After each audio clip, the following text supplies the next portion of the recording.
Muy buenos días, amados hermanos y hermanas.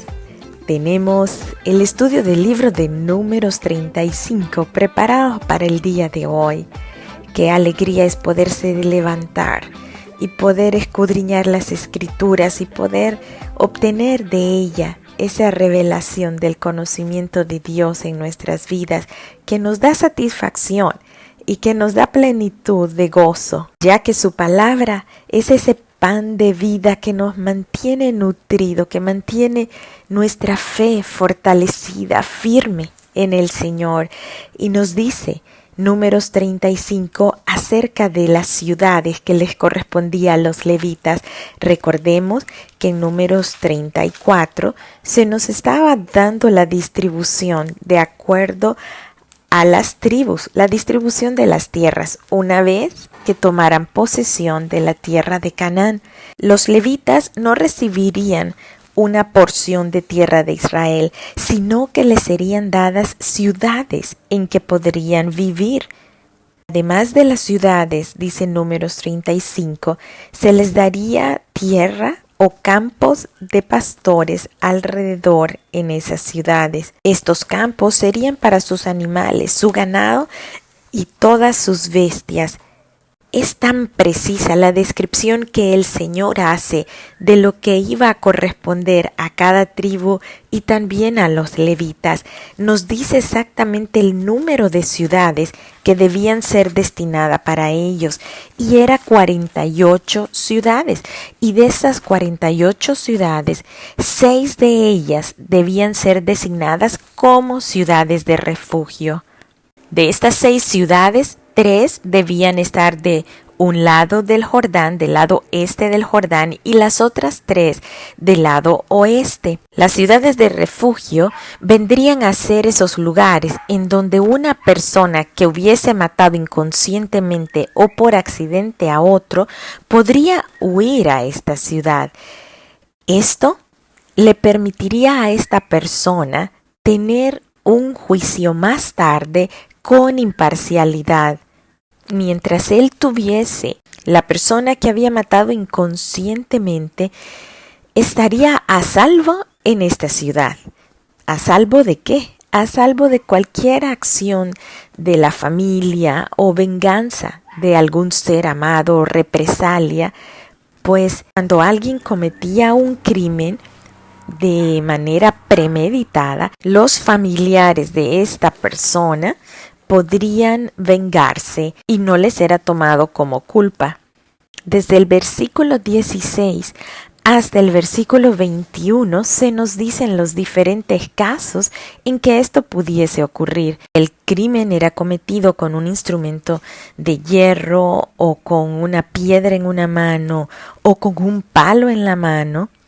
Y si además de esto fuese su enemigo, por odio lo empujare y cayere sobre alguna piedra que le ocasionase la muerte, entonces el vengador de la sangre dará muerte al homicida cuando lo encontrare y lo matará. Por otro lado, si la persona dio muerte a alguien por accidente, es decir, si lo empujó sin enemistad o cayó sobre él o cayó algún instrumento que él andaba en sus manos, y la víctima no era su enemigo ni él le procuraba ningún mal, entonces esta persona debía dirigirse a una de estas ciudades de refugio. Allí estaba protegido y el vengador de la víctima no podría hacerle daño. Esta persona debía morar aquí hasta que un juicio fuese hecho, donde la congregación juzgaría entre el que causó la muerte y el vengador de la sangre conforme a esta ley. Y si esta persona salía inocente, entonces debía regresar a esa ciudad de refugio en la que ya se había refugiado y debía quedarse allí morando hasta que el sumo sacerdote muriese. Si esta persona salía fuera de los límites de la ciudad de refugio, entonces el vengador de la sangre que lo hallase fuera de estos límites tenía el derecho de poder matarle y no sería culpado por ello. Este sistema de justicia nos muestra cómo la ley de Dios aplica justicia y también misericordia, cómo la justicia y la misericordia van de la mano. Pecado no debía ser tolerado entre el pueblo.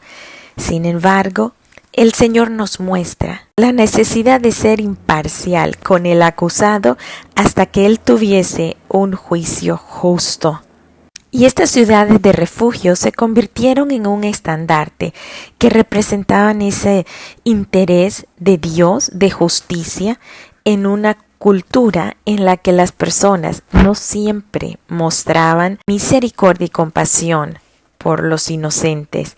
Esta ley de las ciudades de refugio en realidad prevenían de poder tomar decisiones aceleradas o parciales en contra de alguien que no lo merecía. Es muy fácil para nosotros como seres humanos juzgar a otras personas y culpar a otras personas.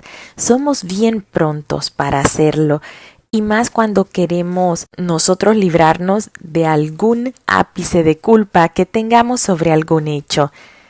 Hasta cosas que suceden a nosotros tendemos a echarle la culpa a los demás para no asumir responsabilidad nosotros. Mateo 7 del 1 al 5 nos dice: no juzguéis para que no seáis juzgados, porque con el juicio con que juzguéis seréis juzgados, y con la medida con que midáis se os medirá. ¿Y por qué miras paja que está en el ojo de tu hermano y no te das cuenta de la viga que está en tu propio ojo? ¿O cómo puedes decir a tu hermano: déjame sacar la paja de tu ojo, cuando la viga está en tu ojo? Hipócrita, saca primero la viga de tu ojo y entonces verás con claridad para sacar la paja del ojo de tu hermano. Debemos evitar todo juicio falso o innecesario. Nuestras evaluaciones no siempre son las correctas ni las honestas, pues nos basamos en nuestras propias emociones y no en los hechos. Recordemos que solo Dios ve el interior de las personas. Nosotros nos fundamentamos en el exterior, así que cada uno de los hechos que son producidos por nosotros deben ser evaluados desde la motivación y desde la intención del corazón, y el único que puede hacerlo es Dios. El Señor nos deja claros a través de Números 35 que Él estaba previniendo todo tipo de contaminación de la tierra en donde iban a estar, y la muerte de otra persona, es decir, sangre derramada sobre la tierra, producía una contaminación terrible. Números 35:33 dice: no contaminaréis la tierra donde estuviereis, porque esta sangre amancillará la tierra, y la tierra no será expiada de la sangre que fue derramada en ello, sino por la sangre del que la derramó. Es decir, la sangre de la víctima reclamaba la sangre del homicida. Dios estaba poniendo límites en cuanto a esta situación. Él estaba asegurándose que esta tierra iba a ser una tierra saludable, una tierra que no iba a tener esas manchas de sangre y de contaminación. Ya que recordemos que este pueblo allí en su tierra iba a ser como una vitrina para dar a conocer al Dios de Israel, al Dios verdadero, al Dios vivo, al Dios poderoso, al único Dios. Era necesario que estuviese claro, que no hubiese nada que empañase el que las demás naciones pudiesen tener ese conocimiento acerca de Dios y del pueblo que a Él le pertenece, despertando de esta manera el interés por formar parte. Naciones temerosas que se sujeten a la palabra de Dios, a su ley, a sus mandatos. Y es así como casi llegamos al final del libro de Números. Mañana estaremos compartiendo el último capítulo, Números 36. De esta manera estamos llegando a culminar con 4 libros del Antiguo Testamento.